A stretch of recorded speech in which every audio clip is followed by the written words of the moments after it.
그 당시에 예수님 당시에 온유한 자가 복이 있다는 말씀은 그들에게 충격적이었습니다. 물론 오늘날도 그렇겠죠. 오늘날에는 강해야 되고 많이 가져야 되고 높아져야 되고 그래야 이 세상에서 살아남고, 사람들이 다 그렇잖아요. 강해지려고 그러고 더 가지려고 그러고 높아지려고 그러잖아요.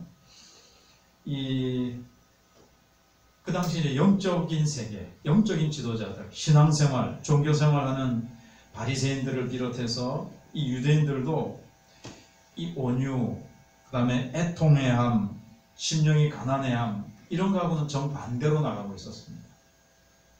영적으로 자만했고 경건한 생활로 자기의 성을 쌓으면서 자기를 드러내려고 했고, 어떤 종교 생활을 한 것이지 정말 하나님과의 살아있는 만남을 가지지는 못했어요. 형식은 잘 지켰습니다. 바리새인들을 하고 일반적인 사람들에게 율법 조문, 어떤 형식적인 제사, 이런 건 철저하게 지켰다는 거죠. 손 씻고 하고 이런 것들, 11조, 안식일부터 시작해서 구제, 이런 것들은 금식, 이런 거 잘했어요. 다 형식적이었습니다. 예수님이 오셔서 계속 지금 팔복을 보면 다 내면적인 거죠. 내면적인 거. 그들은 속은 생각 안 했어요. 겉만 잘하면 된다고 생각했어요. 근데 예수님은 안과 밖이 같아야 된다. 안이 먼저 잘 돼야 된다는 거죠. 그래서 그들은, 특히 바리새인들, 종교 지도자들은 이 영성이라는 것을 가지고, 자기네들이 이제 만든 영성이죠. 이걸 가지고 이제 뚝을 쌓았습니다. 뚝을 쌓았는데 예수님은 자꾸 그 뚝을 이제 부서뜨린 거죠. 자꾸 예수님이 말씀하실 때마다 이 바리새인들의 그 종교적인 외식, 형식, 이걸 그냥 예수님께서 여지없이 무너뜨려 버리셨습니다. 예수님은 계속 영적으로 심령이 가난해야 된다, 애통해야 된다, 온유해야 된다, 자꾸 말씀하시는 거예요. 온유는 또 다른 말로 한다면 겸손이라고 볼 수 있습니다. 겸손. 오늘 겸손하고 거의 의미가 같아요. 예수님 당시에 이제 그 시대적 배경을 앞에서도 좀 생각을 해봤지만, 잠깐 생각을 해보면 로마에, 아는 거지만 지배하에 있었죠. 그러니까는 그리고 또 메시아를 더 기다렸어요. 원래부터 구약시대 때부터 계속 메시아를 기다렸지만 환경이 어려우니까 더 메시아가 좀 지금 와주셨습니다. 메시아 대망 사상이 더 극에 달했던 거죠. 근데 어떤 메시아를 다 원했냐 하면 힘센 메시아, 로마를 확 뒤집어 엎어버리고 우리를 독립시켜주고 부강한 나라, 복지국가, 힘센 나라, 중국이 한때 꿈꿨던 아주 강성대국, 이런 걸 이제 사람들이 요구했던 겁니다. 그때 네 가지 파가 있다고 그랬죠. 바리새파, 에세나파, 그 다음에 셀롯파, 그 다음에 사두개파, 이렇게 있었습니다. 근데 다 원하는 것은, 바리새파는 기적을 행하시는 메시아, 셀롯인들은 이제 암살단을 조직해가지고 로마의 요인들을 죽이고, 이제 그런 사람들이죠. 힘으로, 군사적인 힘으로 로마를 뒤집어엎고 독립을 하려고 하는 무리들이었기 때문에 어떤 메시아를 원했겠습니까? 군사적인 메시아, 군사적으로 힘 있는 메시아를 원했죠. 사두개파는 아주 현실주의자고 부활을 부인하고 현실적인 사람들이었고 돈을 좋아했습니다. 그 사람들 이제 사두개파가 거의 다 대제사장, 제사장, 이걸 돈으로 산 사람들이거든요. 그러니까 이 사람들은 부요함을 가져다 주고 물질적인 메시아를 원했고요. 에세나파는 어떤 사람들인가 하면 이제 거기서 세례 요한이 훈련받았을 것이다, 대부분 이렇게 추측을 하는데, 은둔하죠. 동굴이나 저 광야로 들어가가지고 세상과 분리해가지고 아주 성경 쓰기와 기도에만 이렇게 수도원파 같은 사람들이죠.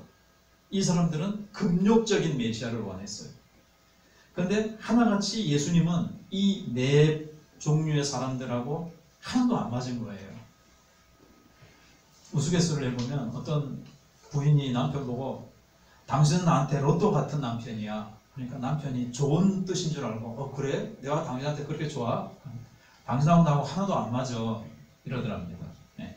로또 아무리 잡아도 하나도 안 맞듯이 당신하고 나하고 안 맞다. 그런데 이제 예수님은 그들이 기대했던 메시아하고 전혀 맞지 않는 거예요. 심령이 가난하고 그거는 우리가 생각해 본 대로 영적으로 나는 파산한 자입니다. 나에게는 아무런 의의가 없습니다. 하나님의 의를 나에게 주십시오. 그런 고백이고 애통하는 것은 난 죄인입니다. 나에게 죄에 대해서 아파하는 것이고 오늘 또 온유한 자, 겸손한 자거든요. 자기를 아주 온유하고 겸손한 자. 예. 다 지금 로마를 물리치고 강성대국이 돼야 되겠는데 온유해가지고 되겠습니까? 겸손해가지고 막 힘을 기르고 높아져야 되겠는데 아닌 거예요. 그래서 바리새, 사두개, 에세나 다 셀레파 다 자기들이 기대했던 메시아가 아니니까 처음에는 어땠죠? 오병이의 기적을 해하니까 왔다. 드디어 오셨다. 막 메시아에 대한 대망 그 열기가 막 극에 달하는데 딱 예수님이 오병이의 기적을 하니까 이분이다. 아주 왕으로 삼고 이제 우리는 이제 먹고 사는 거하고 로마를 뒤집어 엎고 이런 건 이제 다 끝이다. 이제 그분이 이제 드디어 오셨구나 했는데 예수님이 로마를 뒤집어 엎지도 않으시죠. 기적을 행하셔가지고 이 유대 나라를 강성대국으로 만들어 주시지도 않죠. 네. 계속 기적을 행하고 군사적으로 힘을 막 사람들을 불러 모아가지고 군사를 조직하고 막 이렇게 해가지고 뭔가 할 줄 알았는데 예수님이 그렇게 안 하시는 거예요. 또 이분이 하는 말씀은 지금까지 좀 달라서 귀를 기울여보는데 기대했던 말씀은 안 하시고 나는 섬기러 왔다. 나는 많은 사람을 위해서 희생제물로 죽기 위하여 왔다. 이런 말씀을 자꾸 하시는 거예요. 그러니까 아니네. 메시아 아니네. 그러면서 예수님을 죽여버렸습니다. 아니다. 이제 죽여버렸고 12사도마저 예수님이 부활하신 다음에 이스라엘 나라를 회복하심이 이때니까 이런 생각을 가지고 있는 거예요. 아직도 이 지상에서 로마의 그 힘을 벗어나서 이스라엘 나라가 이 땅 위에서 어떤 잘 사는 나라로 변화되는 이제 그런 것들을 그들은 이제 꿈꿨던 거죠. 근데 예수님께서는 빌라도에게 잡히셨을 때도 내 나라는 이 세상에 속한 것이 아니다. 예수님께서 이제 그렇게 말씀하시고 그래서 백성들이 다 예수님을 이제 미워해서 기대했던 것이 실망으로 변하니까 예수님에 대한 미움으로 이제 바뀐 겁니다. 그래서 예수님을 죽였죠. 지금도 유대인들은 예수님을 메시아로 받아들이지 않습니다. 그들의 금서가 있는데 신약 성경이에요. 신약 성경 못 읽게 하고 이사야서 53장 같은 거 못 읽게 합니다. 이사야 53장 바로 예수님이 초림 예수로 오셔서 우리를 위해서 십자가에 대신 죽으시는 건데 이거 읽으면 이제 아무튼 예수 못 믿게 하는 쪽으로 그들은 왜 그렇게 발달이 됐는지 이제 유대인들에게 전도하는 사람들이 있거든요. 이스라엘에 가서 신약 성경을 딱 주니까 이거 금선대로 돌려주려고 하니까 벌써 전도한 사람이 가버리고 없어요. 그래서 이제 또 열어서 보니까 아브라함과 다윗의 세계라 족보라 딱 돼 있으니까 아브라함과 다윗 자기네들이 제일 존경하는 사람들이 딱 족보가 나와 있으니까 그걸 읽다가 이제 예수 믿고 목사가 되기도 하고 그런 간증들을 제가 이제 유튜브에서 이제 봤습니다. 지금도 그들은 이 메시아를 받아들이지 않고 있어요. 예수님을 받아들이지 않고 있어요. 예수님이 오셔서 먼저는 고난당하시고 우리를 위해서 죽으셔야 되는 것을 이제 그들은 모르는 거죠. 눈이 안 열리는 거죠. 그래서 사도 바울은 고린도전서 1장 26절 27절에서 뭐라고 말씀하셨는지 우리가 잘 아는 말씀인데, 육체를 따라 지혜 있는 자가 많지 아니하며 능한 자가 많지 아니하며 문벌 좋은 자가 많지 아니하도다. 그러나 하나님께서 세상에 미련한 것들을 택하사 하나님은 택하사, 이렇게 말씀하셨어요. 미련한 자, 문벌이 없는 자, 지혜 없는 자, 세상적으로 능한 자가 많지 아니하도다. 예수님이 오셔가지고 힘으로, 물질로, 기적으로 그렇게 막 하셨습니까? 예수님은 낮아지셔서 겸손히, 예수님은 로마를 정복하기 위해, 뒤집어엎기 위해서 오시지 않으셨습니까? 추한 제자들의 발을 씻기러 오셨습니다. 예수님의 이 땅에서의 생애는 계속 낮아짐과 섬김의 표본이었습니다. 그래서 아까 말씀드린 대로 인자의 온 것은 섬김을 받으려 함이 아니라 도리어 섬기려 하고 자기 목숨을 많은 사람의 대속물로 주려 함이니라. 근데 이제 종교 지도자들은 이 핵심을 놓친 거죠. 예수님이 오신 목적을 몰랐어요. 예수님은 낮아짐과 자기 부인 가운데서 오셨습니다. 자기 부정, 자기 부인. 그래서 예수님은 내 나라에 들어가려면, 복 있는 자는, 이 말은 내 나라에 들어가려면 교만한 자, 스스로 의롭게 여기는 자, 강한 자, 오만한 자, 자신만만한 자, 종교적인 자가 아니다. 마음을 찢는 자다. 애통하는 자다. 온유한 자다. 줄이고 목마른 자. 내가 원하는 자는 긍휼히 여기는 자, 심령이 청결한 자, 화평케 하는 자다. 박해받는 자다. 나를 위해서 욕먹는 자들이다. 비방을 받아도 비방하지 않는 자다. 이들이 내 나라의 백성이다. 자, 예수님이 세우시려고 하는 하나님의 나라 백성들이 아까 고린도전서 1장에 나온 것처럼 그 당시의 사람들이 원했던 메시아처럼 강하고 물질적으로, 정치적으로, 군사적으로 센 그런 메시아, 그런 나라라면 지금도 예수님이 어떤 사람을 불러 모아셔야 마땅합니까? 고 이건희 회장 같은 사람, 돈 많은 자, 천재, 공부 많이 한 자, 강한 자, 그런 자들 막 불러 모으셔야 되죠. 근데 그런 자들을 불러 모시는 것이 아니고 문벌 좋지 않은 자, 능하지 못한 자, 그들은 주로 어떤 자들입니까? 그 말 속에는 자기의 부족함을 알고 그냥 세상에서 어떻게 보면 세상에서 기댈 데 없고 세상에서 어떻게 보면 더 버림받은 자들이에요. 그들은 마음이 가난해져 있고 자기의 부족함을 알며 자기의 연약함을 깨닫고 주님 앞에는, 다 그런 건 아니죠. 세상에서 망했다고 해서 다 주께로 오는 것은 아니지만 세상에서 실패한 자, 세상에서 억울함을 당한 자들이 주로 마음이 가난해져서 주님을 찾죠. 아무튼 영적으로 자기의 파산됨을 알고 온유하고 애통하며 마음을 찢으며 의에 줄이고 목마른 자들, 온유한 자들, 겸손한 자들을 주님은 불러 모으세요. 그들을 향해서 하나님께서는 복을 주시고 하늘 문을 여세요. 하나님께서 슈퍼스타들을 찾지 않으세요. 하나님 나라를 위해서 슈퍼스타들을 하나님이 요구하시지 않을까? 정말 능력 있고 머리 좋고 많이 알고 세상에서 알아주는 사람, 우리는 그렇게 생각하죠. 근데 그게 아니더라는 거예요. 예수님이 이 땅에서 아주 낮아진 삶, 섬기는 삶을 사셨습니다. 낮은 곳에서 구유에 오셨잖아요. 누가 알아봤습니까? 하나님이 기뻐하시는 계시를 받은 자들만, 목자들과 몇몇 사람들만 알아봤죠. 세상은 몰랐어요. 예수님이 십자가에 죽으실 때도 몰랐죠. 유대인들도 몰랐습니다. 그래서 이제 숨겨진 예수. 자기 백성들에게는, 가난하고 애통한 자들에게는 나타내시지만 교만한 자의 눈에는 안 보이는 거예요. 예수님이 낮아지셨기 때문에 세상에서. 세상 기준으로 보면 예수님은 너무나도 없는 자, 배우지 못한 자. 저 사람은 배우지 않았거늘 어떻게 글을 아느냐. 이제 그런 내용이 나오거든요. 그런 내용이 나오잖아요. 그래서 세상 기준하고는 다르다 하는 것을 이제 먼저 말씀을 드리는 겁니다.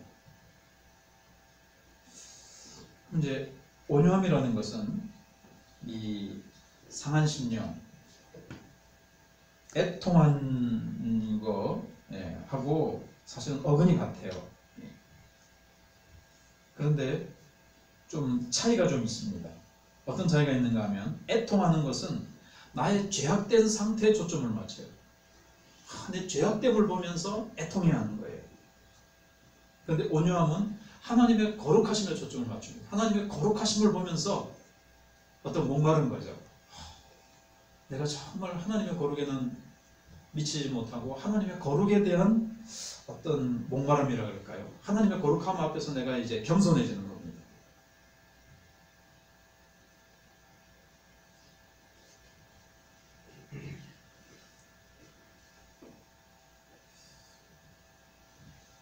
그래서 온유함은 이제 좀 애통해하는 것은 좀 소극적인 면이라면 온유함은 좀 적극적인 면, 긍정적인 면이 있습니다. 이거는 이제 애통해하는 것은 나의 죄, 내가 정말 내 죄를 보면서 이렇게 내가 악한 존재구나 그래서 막 아파하는 거죠. 앞에서 생각하면 다윗처럼. 그러나 온유하다는 것은 그렇기 때문에 그 다음 순서가 뭐겠습니까? 하나님의 의가 나는 필요합니다. 이렇게 이제 순서가 한 계단 한 계단 올라가는 거죠. 팔복은.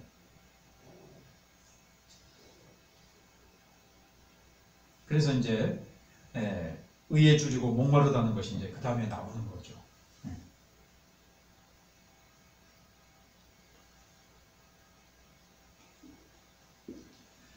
그러면서 이제 계속해서 신약에 보시면 골로새서 3장 12절에 그러므로 너희는 하나님이 택하사 거룩하고 사랑받는 자처럼 긍휼과 자비와 겸손과 온유와 오래 참음을 옷입고 하나님의 백성들은 영적으로 정말 새로운 피조물이 됐는데 어떤 성품이 드러나야 되느냐? 겸손과 온유가 드러나야 된다는 거예요. 우리가 그것으로 어떻게 해요? 옷 입고 옷처럼 이게 이제 우리의 성품이 다 그렇게 나타나야 된다. 우리의 속성, 우리의 성품이 시편 22편 26절에서는 겸손한 자 혹은 온유한 자 그렇게 두 가지 다 가능하다고 했습니다. 겸손한 자 혹은 온유한 자는 먹고 배부를 것이며 여호와를 찾는 자는 그를 찬송할 것이다. 너희 마음은 영원히 살지어다. 온유하고 겸손한 자는 정말 하나님 앞에서 영적으로 배부를 것이라는 거죠. 그래서 영생은 하나님의 생명은 교만한 자에게 주어지는 것이 아니라 온유한 자의 것, 겸손한 자의 것이라는 겁니다. 시편 25편 9절에 온유한 자를 정의로 지도하시며 온유한 자에게 그의 도를 가르치시리로다. 그런데 겸손이라는 말도 되고요. 온유한 자에게 하나님이 정의로 지도하시고 인도해 주신다고 되어 있습니다. 시편 147편 6절은 여호와께서 겸손한 자, 온유한 자들은 붙드시고 하나님이 온유한 자를 붙들어 주세요.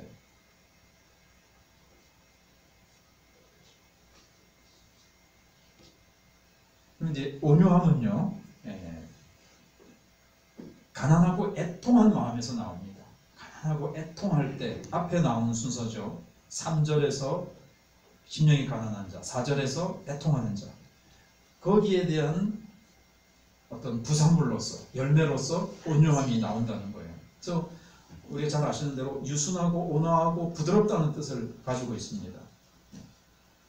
세상 사전을 찾아보면 용기가 부족하다, 온유하다는 건 좀 그런 뜻이 좀 들어있는데 성경에서는 그게 아닙니다.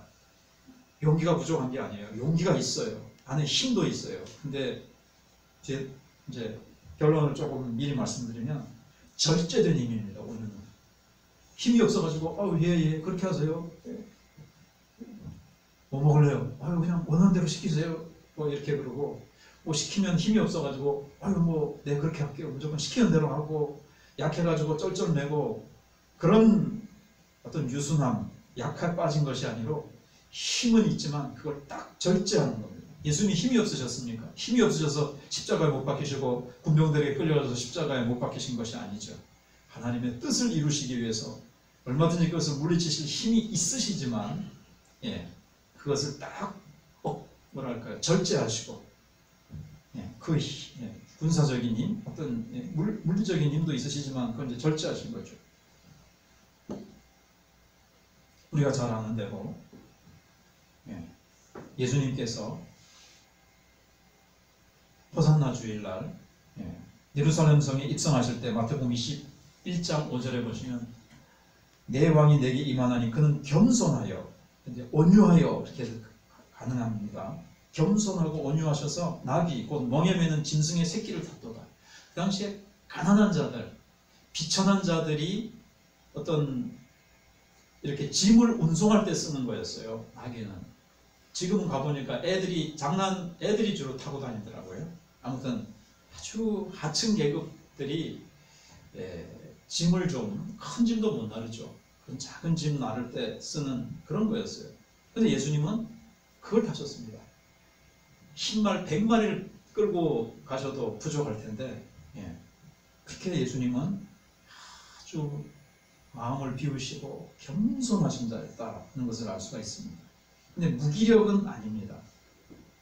조금 전에 말씀드린 대로 자기의 그 힘을 절제 제어하는 건데 우리가 잘 아는 대로 잠언 25장 28절에 자기의 마음을 제어하지 아니하는 자는 성읍이 무너지고 성벽이 없는 것과 같으니라.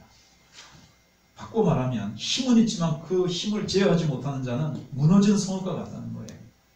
그 반대로 얘기한 게 잠언 16장 32절이죠. 노하기를 더디하는 자는 용사보다 낫고 자기의 마음을 다스리는 자는 성을 빼앗는 자보다 나으니라. 마음을 다스리는 것이 온유함이에요. 제어력, 자기를 제어하는 힘이 없는 사람은 이 온유함이 부족한 거예요. 온유함. 뚜껑 열리는 거 있죠. 팍팍 뚜껑이 잘 열리는 사람은 요즘 현대인들이 얼마나 그렇습니까? 조금만 그거 하면 막 사람 죽이고 때리고 막 별별 지금 폭행 사건이 많이 나타나죠. 지금 분노 조절 장애인 사람들이 너무 많아요.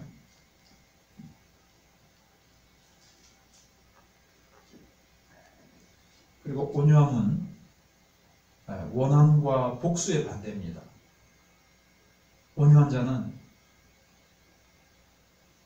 옷 한 벌을 원하는 자에게 두 벌을 내주라. 겉옷을 원하는 자에게 속옷까지 내어주면은 옷 한 벌만 주세요 하는 자에게 그래 하나 더 이거 가져가라고. 오리를 가져가는 자에게 십리를 가줍니다. 왜 내 권리를 내가 뺏겨? 무조건 내 권리를 빼앗기자는 말은 아니고 누가 뺏어도 다 바보같이 다 내주라는 얘기는 아닌데 그걸 필요로 하는 자에게 내가 내주고 혹시 힘으로 필요한 것을 내게서 뺏어가는 자에게도 내가 힘이 없어서 빼앗긴다 억울하다 이게 아니고 기쁨으로 내어준다는 거죠. 왜냐하면 우리의 유업은 하늘에 있기 때문에 이 땅에 있는 거 다 가져가. 혹시 그런 일이 생기더라도 기쁨으로 즐겁게 이거 필요해? 가져가세요. 가서 줄이고 목마른 자들에게 이걸 다 내주면서도 나는 하나님이 얼마든지 채워줄 수 있고 나의 공급원은 이거 없으면 안 돼 하면서 딱 쥐고 안 내주고 딱 이렇게 있는 것이 아니고 원하는 자에게 나의 공급자는 하나님이시고 나의 유업은 하늘에 있기 때문에 나의 소망과 나의 유업은 이 땅의 것이 아니라는 거죠. 이 땅에 있는 산업이 아니고 이 땅에 있는 눈에 보이는 물질이 내 원천이 아니라는 거예요. 내 유업이 아니고. 그래서 온유한 자는 자기에 대해서 죽은 자입니다. 그러니까 이게 사실은 여기 팔복이라는 것이 거듭날 때 생기는 성품이죠. 하나님의 DNA이죠. 거듭나지 않는. 그래서 이렇게 하면 복이 있다는 뜻이 아니에요. 원래 원어는 어떻다 그랬죠? 복이 있나니 온유한 자는. 복을 받은 자, 이미 예수 믿고 하나님의 자녀가 돼서 하나님이 거듭날 때 이런 성품을 주셨어요. 그래서 사실은 이 복을 사실은 받은 자는 이 복을 받은 자다. 이 복이 있나니 심령이 가난한 자는 이렇게 되어 있어요. 복받은 자에게서 나타나는 증상이 애통해하고 나는 영적인 파산자야. 거듭나지 않았는데 여러분 그렇게 하는 사람 봤어요? 거듭나지 않은 사람이 온유한 거 봤습니까? 이 성경의 말씀은 예수님이 요구하시는 그 수준으로 온유한 사람 봤습니까? 그건 죽었다 깨어나도 안 돼요. 그러니까 지금 이거는 온유해라 그러면 복 줄게, 심령 가난해라 그러면 복 받는데 이게 아니고 원하는 복이 있나니 그렇게 되는 거죠. 그래서 왜 온유함이 나타났냐? 이 온유함이 나타나는데 그 온유함에 깊은 본질을 들어가 보니까 자기가 죽은 자예요. 자기가 죽었기 때문에 겸손하고 다른 사람이 하나를 원하면 두 개를 줄 수 있고, 왜 나한테 하나 달라고, 그거 옷 내 옷인데 왜 달라고 그러는 데가 아니고, 내가 혹시 빼앗긴다 하더라도 즐겁게 내어줄 수 있는, 왜냐하면 자기 욕심, 어떻게 보면 내 주장, 내 권리, 내 자존심, 이게 십자가에 못 박힌 자입니다. 그래서 겸손한 거예요. 헌명한 거예요. 까락하고 막 가시처럼 팍팍 찌르고 이런 게 아니에요. 그게 죽은 거예요, 십자가에서. 그래서 부드럽고 온유하고 겸손하고,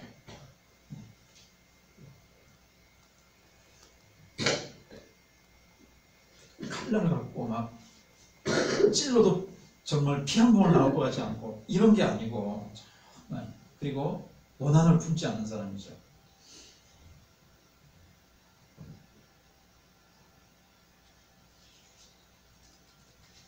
그리고 자기의 몫을 챙기려고 뛰어다니지도 않아요. 뭐 어디 가면 줄 설 때 보면요, 목사님 사모님들 세미나 가는데도요, 그냥 여러분들을 예로 들기 그래서, 목사님 사모님들 무슨 세미나 수련회 가는데도 있죠, 다 온 순서대로 줄 서지 않고 이제 밥 타는 시간에 막 쎄치게 하기도 하고, 이렇게 하는 거 보면서 좀 그래요. 예수 믿는 사람들도 아직 좀 온유함이 좀 덜 나타나는 거죠. 아무튼 그래 뭐 앞에 다 서라, 나 좀 뒤에 먹지 뭐, 내가 섬긴다, 그래 이런 정신을 서로 먼저 서세요 좀 이렇게 좀 사실 해야 되는 거죠.